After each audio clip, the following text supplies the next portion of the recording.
नमस्कार, मी Ruchita. News अनकटच्या top 10 बातमीपत्रात आपलं स्वागत. पाहूया टॉप 10 घडामोडी.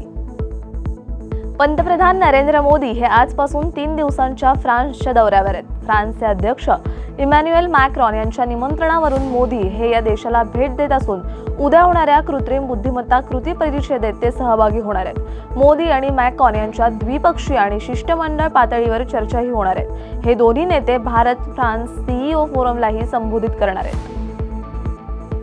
तिरुपती लाडू प्रसाद वाद प्रकरणी सीबीआयच्या तपास पथकाने 4 जणांना अटक केली आहे. अटक केलेल्यांमध्ये तमिळनाडू येथील AR डेअरी, उत्तर प्रदेश येथील पराग डेअरी, प्रीमियम ॲग्री फूड्स आणि अल्फा मिल्क प्रोडक्ट्स यांच्यासारख्या तूप पुरवठा करणाऱ्या संस्थांमधील व्यक्तींचा समावेश आहे. तपासात तूप पुरवठ्यादरम्यान गंभीर उल्लंघने उघडकीस आली आहेत.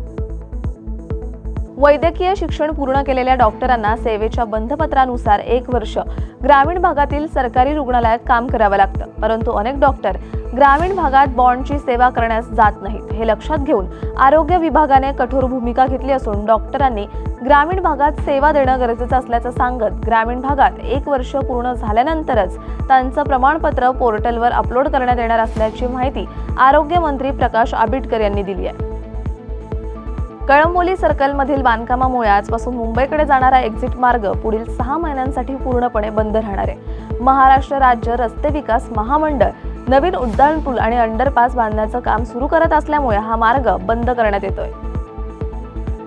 पुण्याला उपमुख्यमंत्रीपदासह 1 नव्हे तर तब्बल 4 मंत्रिपदं मिळाली असली तरी महापालिकेतील अतिरिक्त आयुक्तांच्या गेल्या जवळपास 6 ते 8 महिन्यांपासून रिक्त असलेल्या जागांवर अद्याप नवीन अधिकारी मिळत नाहीयेत. महायुतीमधील राजकीय कुरघोडीत अतिरिक्त आयुक्तपदांच्या नेमणुका रखडल्या असल्याचं सांगण्यात येत आहे. दिल्ली विधानसभा निवडणुकीत विजयाची पताका फडकवल्यानंतर भाजपने मुख्यमंत्र्यांच्या नावावर खलबतं सुरू केली आहेत. आपचे नेते अरविंद केजरीवाल यांना पराभूत करणारे परवेश वर्मा, सतीश उपाध्याय, विजेंद्र गुप्ता, आशिष सूद, मोहन सिंह यांची नावं या पदाच्या शर्यतीत आघाडीवर आहेत. तर पंतप्रधान नरेंद्र मोदी यांचा फ्रान्स आणि अमेरिका दौरा आटोपल्यानंतर म्हणजेच 13 तारखेनंतर शपथविधी सोहळा होणार असल्याचं सूत्रांचं म्हणणं आहे.